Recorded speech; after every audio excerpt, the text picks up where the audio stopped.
اکرام کی فہرست میں دوسری صدی کے عظیم شخصیت حضرت عبداللہ شاہ غازی رحمۃ اللہ علیہ ہیں، جن کے فیضان سے آج بھی کراچی بلکہ پاکستان بھر کے عاشقان رسول فیض یاب ہو رہے ہیں۔ پیارے دوستو، پاکستان کے شہر کراچی کے بہت بڑے بزرگ حضرت عبداللہ شاہ غازی رحمۃ اللہ علیہ کی سیرت کے حوالے سے آپ کو بتائیں گے کہ کس طرح سے عبداللہ شاہ غازی نے سمندر کے پانی کو پیچھے بھیجا اور کس طرح ایک چشمہ جاری ہوا تھا جو آج بھی موجود ہے۔ ناظرین گرامی، اگر حضرت عبداللہ شاہ غازی کے بارے میں تاریخ کے اوراق کو پلٹا جائے کہ وہ کب اور کہاں سے آئے اور ان کی شہادت کس طرح ہوئی، تو اس بارے میں محققین لکھتے ہیں کہ حضرت کا اسم گرامی سید عبداللہ، کنیت ابو محمد اور لقب الاشتر ہے۔ آپ سید محمد نفس زکیہ کے صاحبزادے اور حضرت حسن مسنی کے پڑپوتے تھے، اور 5ویں پشت پر آپ کا سلسلہ نسب حضرت علی رضی اللہ تعالی عنہ سے جا ملتا ہے۔ آپ حضرت امام حسن اور حضرت امام حسین کی اولاد میں سے ہیں، اس لیے حسنی و حسینی کہلاتے ہیں۔ عبداللہ شاہ غازی 98 ہجری میں مدینہ منورہ میں پیدا ہوئے۔ آپ کی تعلیم و تربیت آپ کے والد حضرت سید محمد نفس زکیہ کے زیر سایہ انجام پائی۔ حضرت نفس زکیہ کا شمار محدثین میں ہوتا ہے۔ ابھی حضرت عبداللہ شاہ غازی تعلیم حاصل کر ہی رہے تھے کہ اس وقت بنو امیہ کی حکومت آخری ہچکیاں لینے لگی اور پورا ملک انتشار کا شکار ہو گیا۔ پھر خلافت عباسی کا دور شروع ہوا۔ حضرت نفس زکیہ نے 138 ہجری میں عباسیوں کے خلاف عام بغاوت بلند کیا اور اپنی دعوت خلافت تحریک مدینہ منورہ سے شروع کی۔ امام ابو حنیفہ اور امام مالک نے بھی آپ کی تحریک کا بھرپور ساتھ دیا، جس کی پاداش میں عباسی گورنر نے امام مالک کو کوڑے لگوائے، جس کے بعد حضرت سید محمد نفس زکیہ نے اپنے بھائی ابراہیم کو بصرہ روانہ کیا، جبکہ حضرت عبداللہ شاہ غازی کو سندھ جانے کا حکم دیا۔ حضرت عبداللہ شاہ غازی عراق سے ہوتے ہوئے سندھ کی جانب روانہ ہوئے اور بجائے جنگ و جدل کے سندھ میں تبلیغ اسلام شروع کر دی۔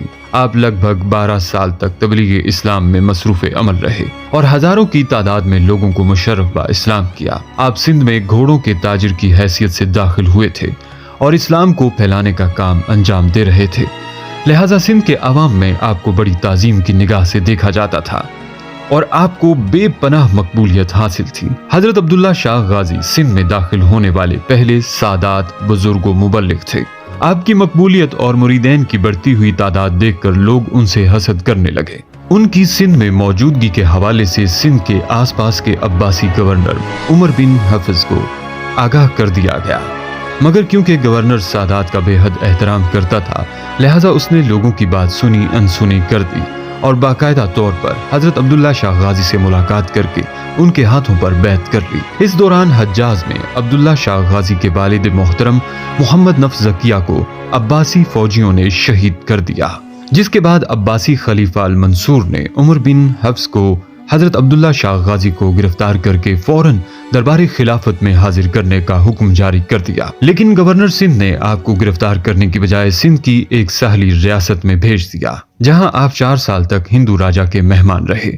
خلیفہ المنصور حضرت عبداللہ شاہ غازی کے بڑھتے ہوئے مریدین کی تعداد کے سبب انہیں خلافت عباسیہ کے لیے ایک خطرہ سمجھ رہا تھا، لہٰذا اس نے 151 ہجری میں عمر بن حفص کو سندھ کی گورنری سے ہٹا کر ان کی جگہ ہشام بن عمر کو گورنر مقرر کر دیا اور نئے گورنر کو حکم دیا کہ حضرت عبداللہ شاہ غازی کو گرفتار کر کے بغداد بھیجے۔ ہوا یوں کہ نیا گورنر بھی سادات کا شیدائی نکلا، لہذا اس نے بھی حضرت عبداللہ شاہ غازی کی گرفتاری سے اجتناب برتا۔ پھر ایک دن حضرت عبداللہ شاہ غازی شکار کی غرض سے جنگلوں میں جا رہے تھے تو فوجوں نے ان سے لڑائی شروع کی۔ اچانک کسی ظالم کی تلوار آپ کے سر مبارک پر پڑی اور آپ شدید زخمی ہو کر زمین پر گر پڑے۔ دشمن فوجیں حواس باختہ ہو کر بھاگ چکی تھیں۔ آپ کے ساتھیوں نے جب آپ کے جسم مبارک کو ہاتھ لگا کر دیکھا تو آپ شہید ہو چکے تھے، جس پر آپ کے ساتھی آپ کے جسد مبارک کو لے کر جنگلوں اور وادیوں سے ہوتے ہوئے کلفٹن کے سمندر کے نزدیک اس پہاڑی پر پہنچے جہاں آج آپ کا مزار واقع ہے۔ حضرت عبداللہ شاہ غازی کے ساتھیوں نے پہاڑ کی چوٹی کو اپنا مسکن بنایا اور اس پہاڑی پر سکونت پذیر ہو گئے۔ بھوک اور پیاس کے عالم میں آپ کے مریدین انتہائی پریشان تھے۔ دور دور تک میٹھے پانی کا کوئی بندوبست نہیں تھا۔ ایسے میں حضرت عبداللہ شاہ غازی کے ایک ساتھی کو خواب میں بشارت ہوئی کہ اللہ تبارک و تعالیٰ نے تمہاری مشکل حل فرما دی ہے اور تمہارے لیے پہاڑی سے پینے کے پانی کا چشمہ جاری کر دیا ہے۔